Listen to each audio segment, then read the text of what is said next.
Hi there, and welcome to another informative and insightful episode of AAU Talks on AAU TV, the voice of higher education in Africa, and my name is Ajiman Ochredakom. So we're bringing you this very interesting episode on AAU Talks about the National Research and Education Networks. You might have heard about these NRENs. They actually are supposed to provide institutions with advanced internet services, ICT support, and all that. And based in Europe, I mean, Europe has a very strong stance on the NRENs. However, some parts of Africa will face some challenges on how the NRENs are dispensing their duty and also their operationalization.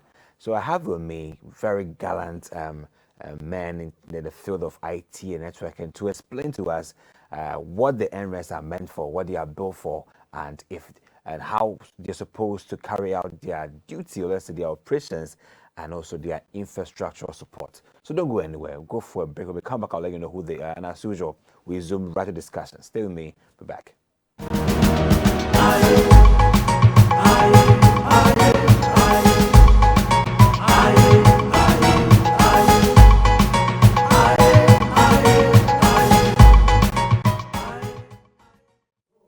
You're welcome back to AAU Talks on AAU TV, the voice of higher education in Africa. And before we went into the break earlier, told you about today's episodes about understanding the National Research and Education Networks and their infrastructural support, because we know they're supposed to provide advanced ICT services to our institutions.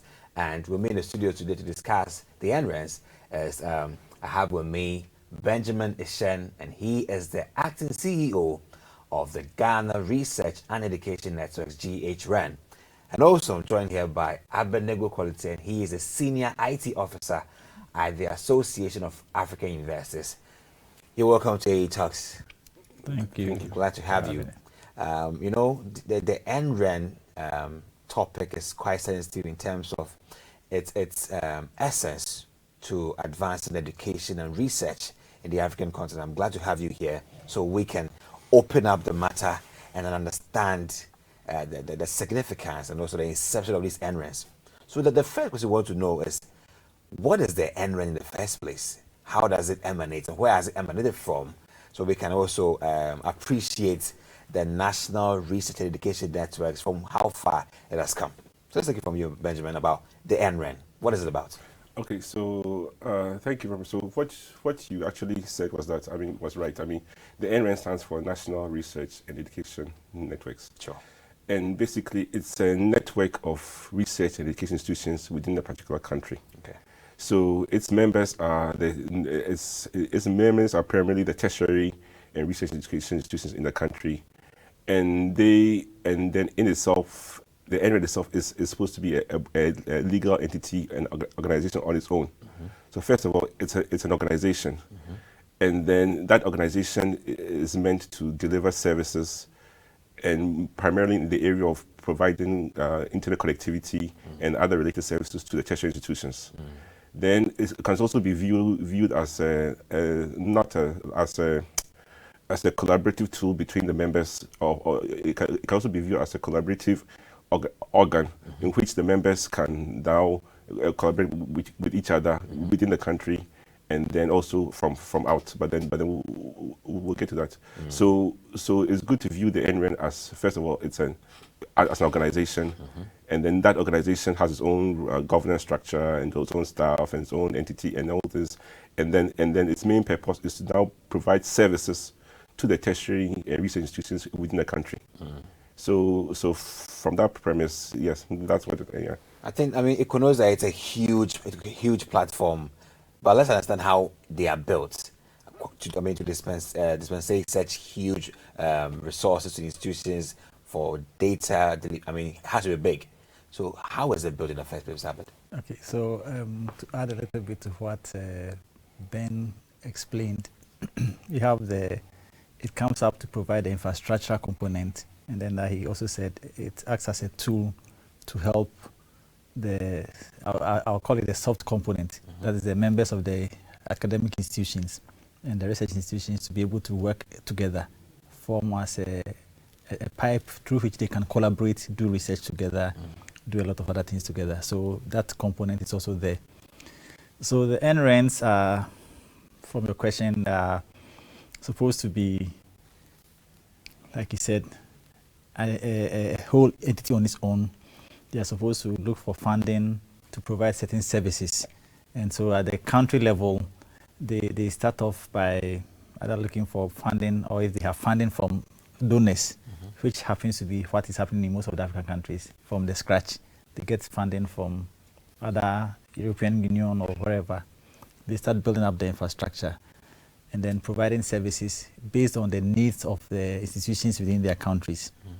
So they go like that. They get more members to be on board and then to be part of the services they are providing. So they are supposed to build to a certain level where now the services they provide to the institutions becomes more, I would say, more affordable than what the commercial entities would do. So like you said, primarily they are supposed to provide network connectivity. So that is the basic thing they are supposed to start off with.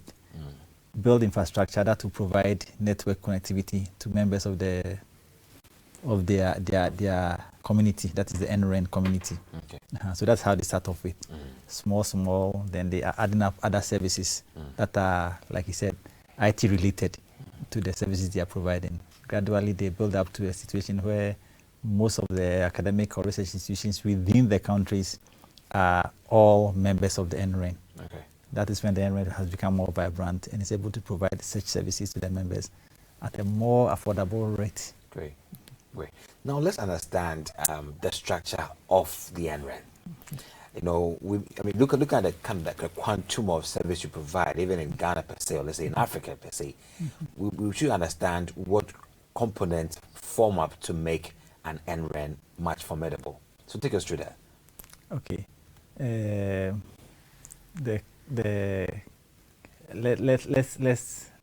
Let's start off from the components that would come up for the NREN. Yeah. I think first we need to have a board. Yeah. So, okay.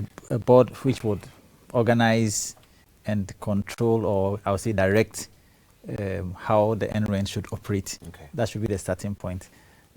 Since he has been in one of them, I would want to defer this question for him to expand more on that. Okay. Just step in. Okay. So yes. So Ahmed was right. I mean, yes, you need the board, but then don't forget that the primary aim of the NREN is actually to serve the members of its membership of the tertiary institutions. Sure. So at the very high level of the structure is the membership base, Yeah.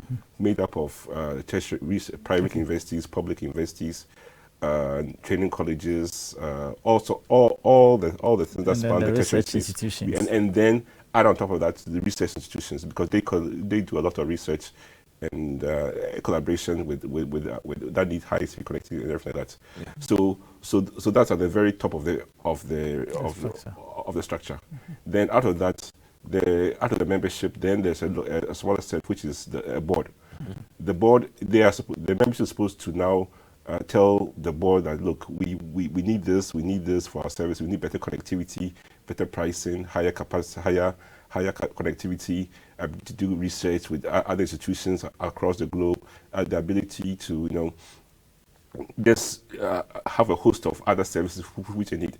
Then the board says, okay, we've taken those needs, and then goes to now employ, have a secretariat or an office that is manned by staff that are to see to the day-to-day that those activities are achieved and those milestones are achieved.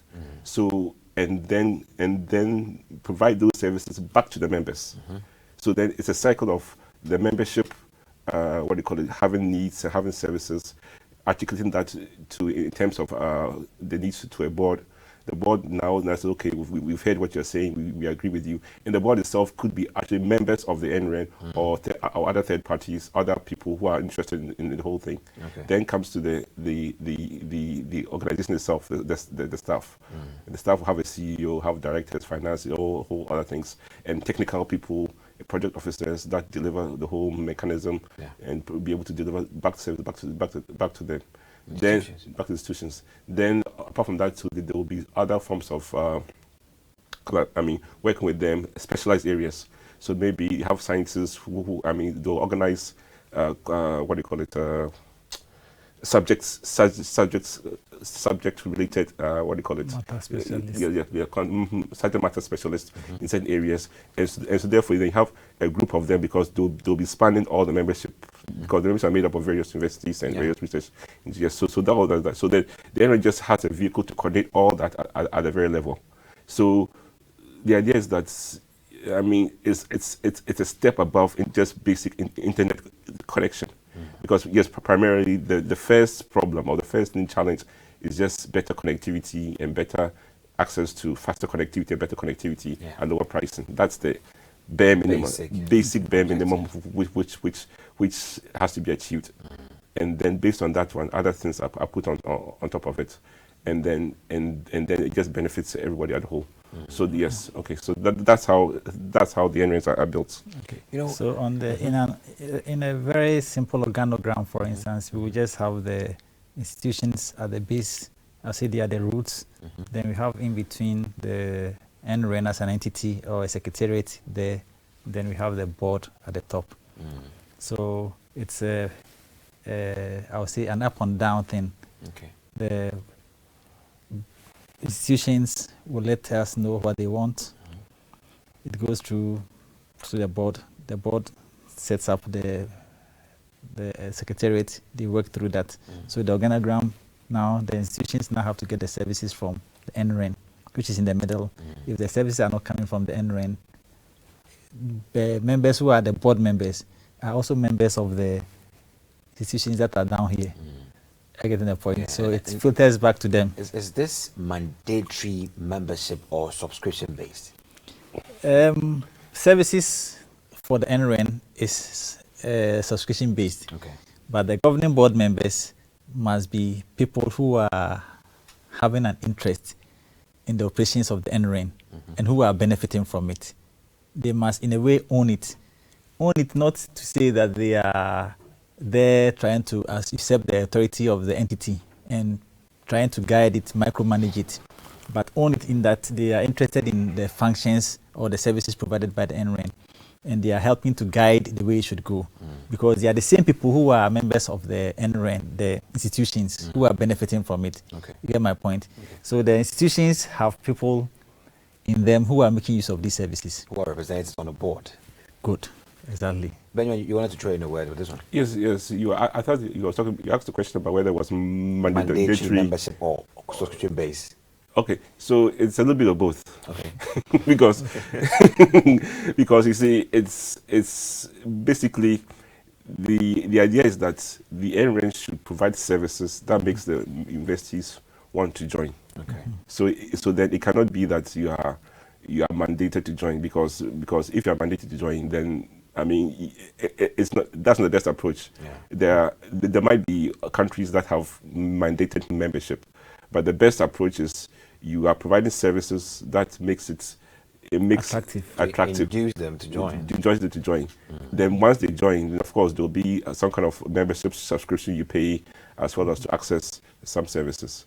Because some investors will say, okay, fine, I might not necessarily want to be part of the network, but I want my staff and my lecturers to take part in some of the conferences and the other activities and other things that the NREN does in order to be able to do that. I mean, at the very extreme end.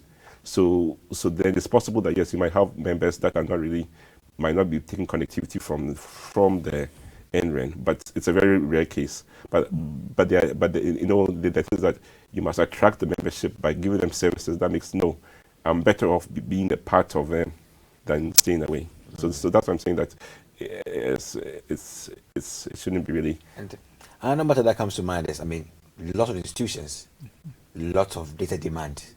So who exactly supplies the NREN with data? Where is your source? Great, very good question. And let's look at it this way.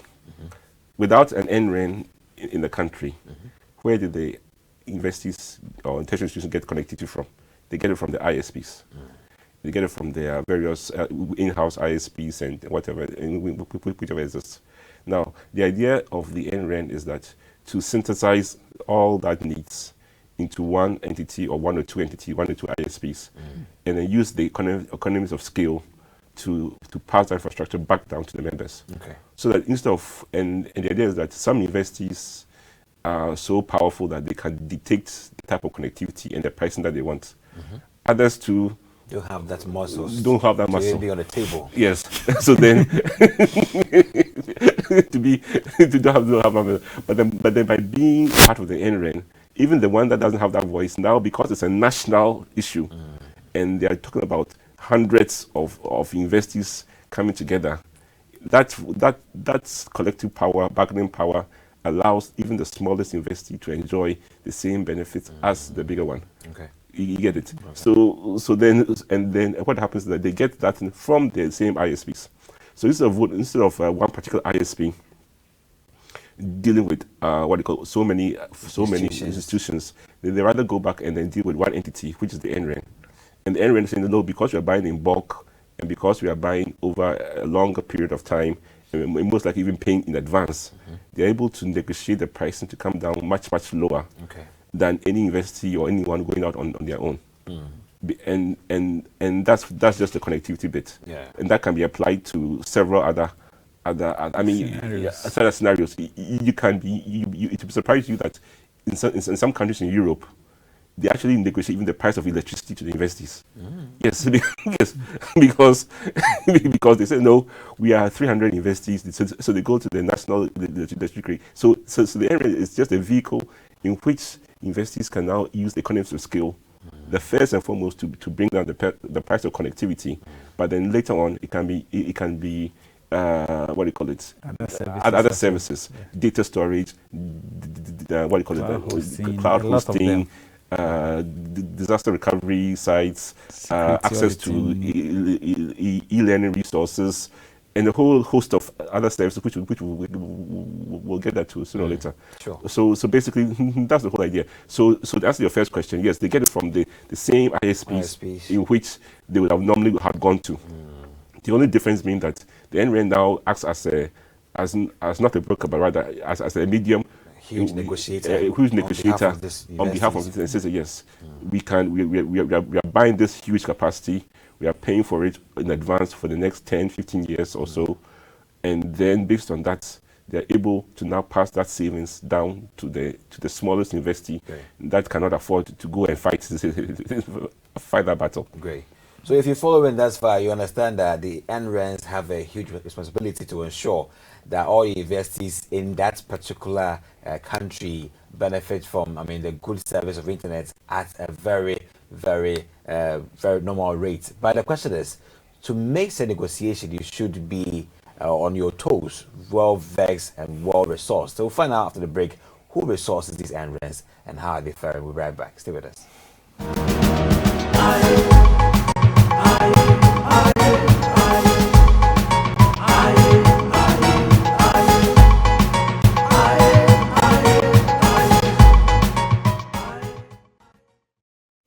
Welcome back to AAU Talks. And we're still on the NREN matter in terms of the infrastructure support and also what they're doing in dispensing their operations in the African continent, and also generally what they do. And we're back on the matter of, sitting on behalf of over 300 universities in a particular country. It can be more in other countries. It's a big deal. Negotiating for better services at better rates for these institutions with these ISPs who are profit-oriented. It means that you must have the right arsenals to make the right choices out there. Who resources the NREN to have all the strategies it needs and that bargaining power to do that on behalf of the institutions? Right, so I'll start off with saying that is one of the reasons why the universities and the academic or research institutions must become members of the NRENs. Because once they become members, they are invariably giving them power, strength, to negotiate on their behalf. You see the point? Sure. So that is the first reason why we are asking, or we keep making that appeal to the universities, that they should become members of the NREN. Because it's like when they do that, they are empowering the NRENs to act in their behalf, to go and do these negotiations and do all those other things. The NRENs basically are operating on membership subscription. So the funds they need will now come from the members. to be able to do the things they do. Initially, I spoke about sometimes some of them getting funding from external partners, like the European Union supporting with the project funds for the NRENs to initiate some level of activity. Yeah. But, you know, projects funded by external funds are not sustainable in Africa mostly, because when the funds dry up, then the projects also round up. That is why there's a need for the institutions within the countries to support by subscribing to the services and buying services from the NRENs. They could also have government support, which is rare anyway. They could also have government support in certain instances where the government will support the NRENs to be resourced enough to be able to carry out the things they ought to do. Yeah, but for me, and I think the experience shows that if a lot of universities, again, support their NRENs and they pay their subscriptions on time, they would have enough resources to be able to do most of the things they do. I'm wondering if there's been a probe, why universities would want to stand on their own feet to negotiate and not take advantage of such a very lucrative offer.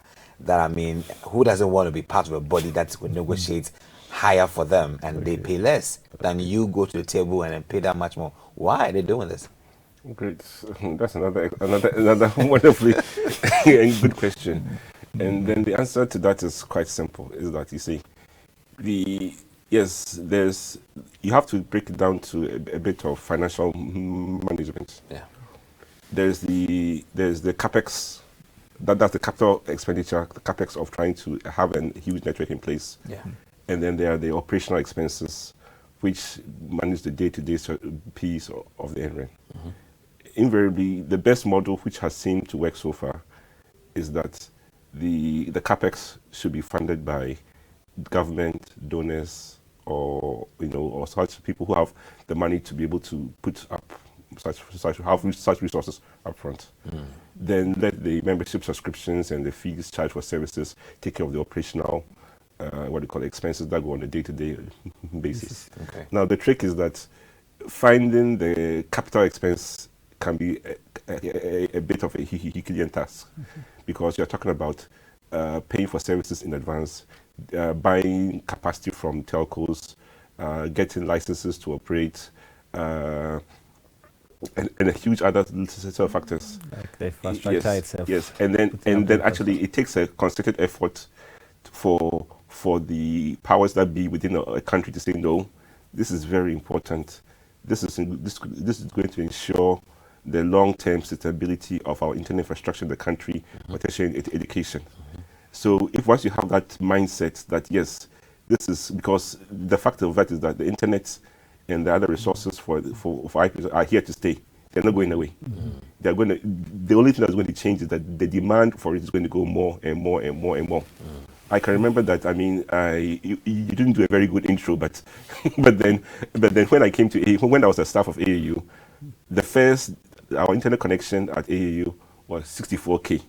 Now, I'm sure most people don't know what 64K is, because what you know is the megs and the gigs. It used to be in kilobytes. Yes, it used to be in kilobytes. Now we're doing megabytes. Now you're even going gigabytes. Now you're even going gigabytes. So you can imagine that.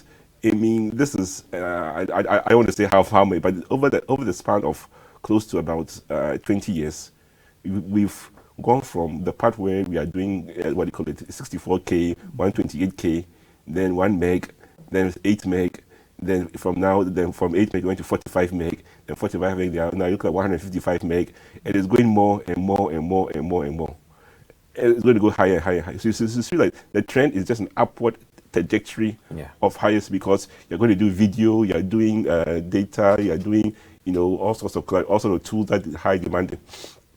And so like somebody needs to say, no, looking at the trend, we need to put in place the structures and the mechanism to ensure that when these things are going up and up and up, we have a system to ensure that there's a pricing mechanism and a scheme in front that ensures that, yes, the investees don't bear that costs, and the unit cost comes down. And that takes a little bit of planning and a little bit more of capital injection. And without that capital injection, the NRENs can't kickstart. You get it? Because somebody needs to pay the first bill. Because of putting that infrastructure. And without it, then they'll go back to the default, which is just pay your monthly bills with the ISP and that and that. And also without also having that system in place to ensure that, yes, whether a university pays or doesn't pay, the service will render, because the biggest problem is that we have come together to form a network. What happens when two members don't want to pay, or they have financial issues with school, with whatever they don't want to pay? What are those mechanisms going to put in place to ensure that the rest of us don't suffer? Yeah. You understand that? And that comes from the fact that somebody has already paid for it in advance anyway. So once somebody has already paid for it in advance, You also have to catch up. you also, yes, you have to just come and add your own to it, so that the money you collect on a month-to-month basis is not actually for that month, but maybe you're putting in some reserves to make sure that you can expand the network and grow the network and provide better services and other things, which then brings more membership, which then brings more money. So the answer to your question is that why the reluctance is that kickstart hasn't happened in most African countries. Yes, As a capital expenditure. Yes, That should flow. that should kickstart the network. Hasn't happened. And then put the infrastructure in Put the place. infrastructure in place. So most of the universities are looking at the fact that now, if we have to go that way, we have to put up our own infrastructure. We don't have that capital. So let the service provider come in, because these commercial service providers are willing to extend the services to your campus anyway, and they get the money, because that's what they are doing. They want to do that and make money. But the universities themselves now, if they have to now put up that huge infrastructure, the last mile connectivity alone is a huge infrastructure. When I talk about the last mile connectivity, is from the node to the campus. The node where the service ends to where the campus is. We call it the last mile connectivity. It's huge. You need huge capital to be able to do that. The universities don't have that money. So they will rely on the commercial service providers to do that for them. So they think that is easier, that is simpler, it is available quickly. They will do that for you because that's what they are doing. But if there was an NREN that was resource enough, that had that infrastructure in place, then it becomes easier for them to go on board. So their reluctance is also because the NRENs have not been brought up to a certain level where the universities can easily go in there. And so it sort of creates that scenario of chicken and egg. Yes. Chicken and egg situation. Yes, because you need the NREN to be strong to provide the services to attract members. You need the members to join the NREN to have the bargaining power and the ability to now provide the services. I think the NREN is now looking up to the institutions, and the institutions are actually thinking twice about this whole process. Yes. But I want to find out, has there been a forum where the NREN has pitched to the institutions, this is what you stand to lose if you don't join us? Or do your own assessment, or let's say your own breakdown, and see how well you stand to gain if you don't with us. Has there been that stakeholder engagement? There has been at various levels. I can say that of the almost all the countries in Africa have one form of NREN, have an NREN in one of the formative stages or not. So that means that there are very few countries that I know of that don't have an existing NREN, don't have at least something starting in form of the NREN. Something representing an NREN. Okay. But the fact is that there are very few who we can count on fingers, your fingers that yes, they're actually providing very value-added services to their members, and so those ones should be maybe those ones should be looked at, and then others should take a cue from them, and see how that can be done. But primarily, yes, that engagement has been there. It's been done at the national level. It's done at the regional level. It's done at the continental level over the span of so many years. But it always boils down to coming back to your home country, and some people saying, no, this is a serious thing that has to be done, and somebody taking the steps to have it achieved. There are various forms of doing it which doesn't avail much. Some countries end up becoming what you call a broker. A broker trying to you go to an ISP, you negotiate the price, you get it, but you see that's not self-sustaining. And that doesn't itself end up becoming a very good, in the long run, it's not a very efficient system to do, because anybody, once you are just a broker, you have no value, you have no purpose in the value chain. You are just negotiating and going on, and that's what it tends to be. So yes, I mean, the engagement is there, but also you need maybe, and also the common mistake is to see it as an IT problem, and also get the IT directors to try and see, because and it's not really, it's an IT, it's not really an IT problem per se, but it's more of a, I would say even for lack of a better word, even a business entity, because it's not like a purely for-profit business. It's NRENs are registered for not-for-profit. So most of them are not-for-profit organizations, because they're not into make this thing, unlike the commercial ISPs. Yeah, sure. But they use business principles to achieve the results. Yeah. And which means you need investors, you need staff, you need a professional, you need experienced people, you need finance management, and you need a lot of technical skills to be able to deliver the whole service to the thing.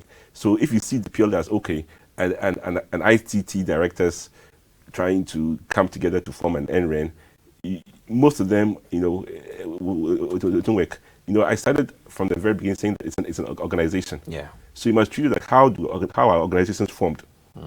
And then once you treat it as an organization, then you realize that if you're not following how organizations are formed, you are invariably just it's not sustainable. Sure. You might have one or two milestones and successes here and there over the course of time, but then over a span of years, it just amounts to nothing. What happens when there's a change of leadership? How you're relying on government? Yes, you lose your funds. You see the funds. Around, even the NREN itself. What happens when the main person in charge is not a staff of the NREN, but rather a staff of an university? So you see, I was when he mentioned the factors, I was going to add a little bit of political aspect also into the picture, because sometimes that has to be there. Yeah.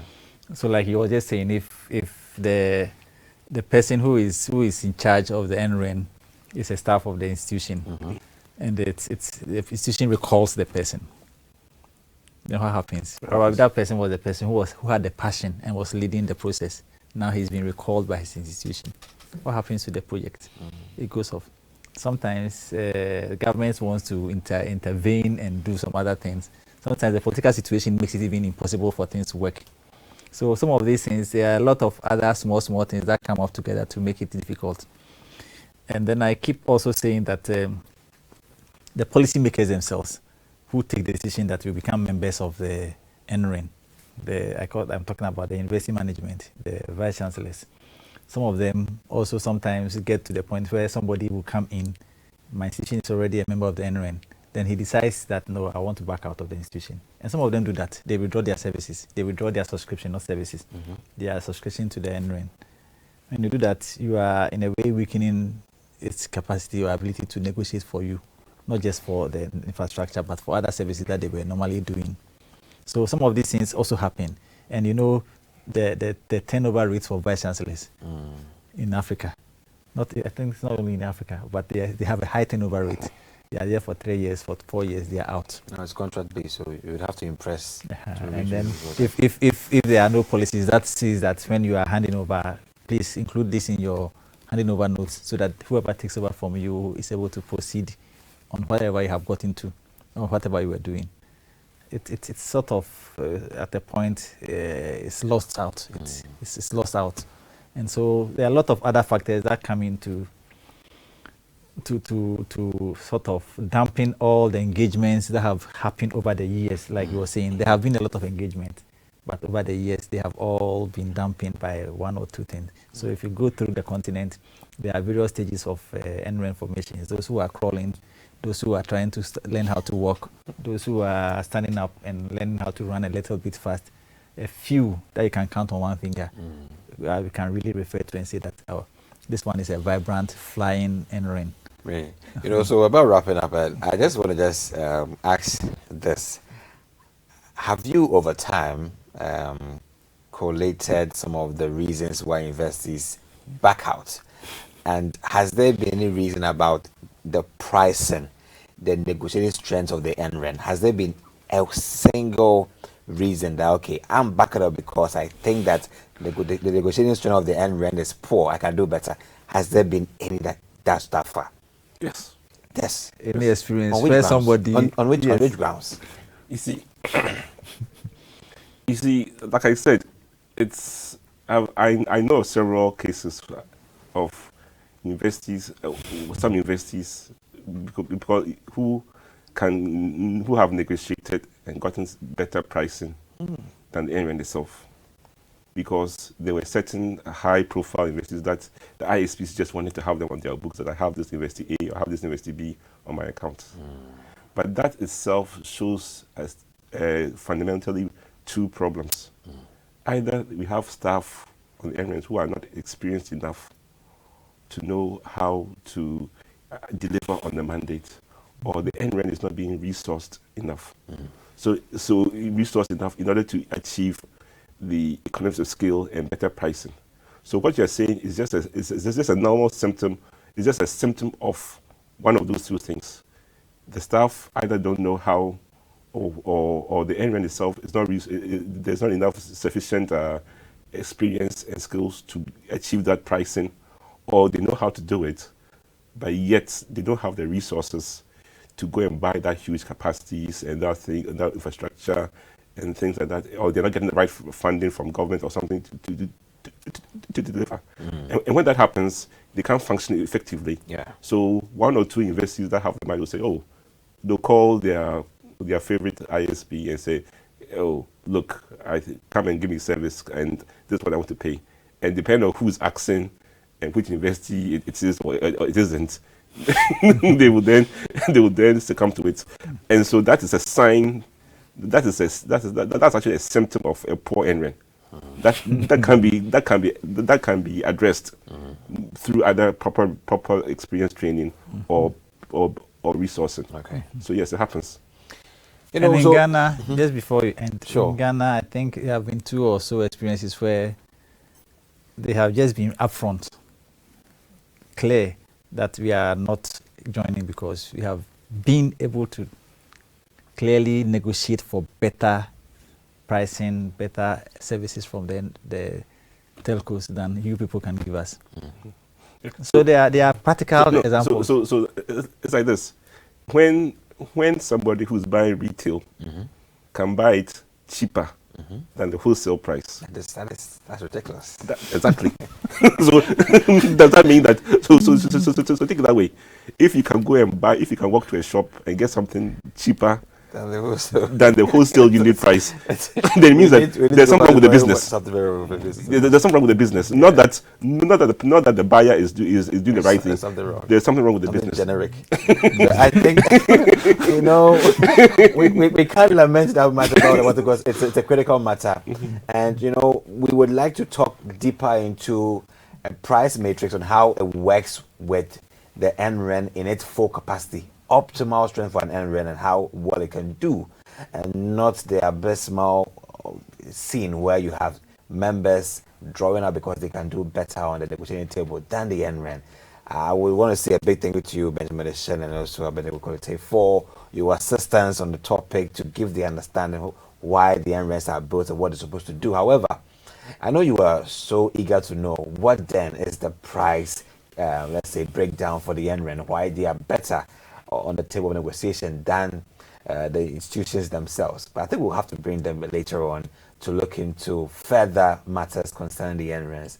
We believe that this will be an approach to bring back members, to give back the strength to the NREN, to do what it's supposed to do for you.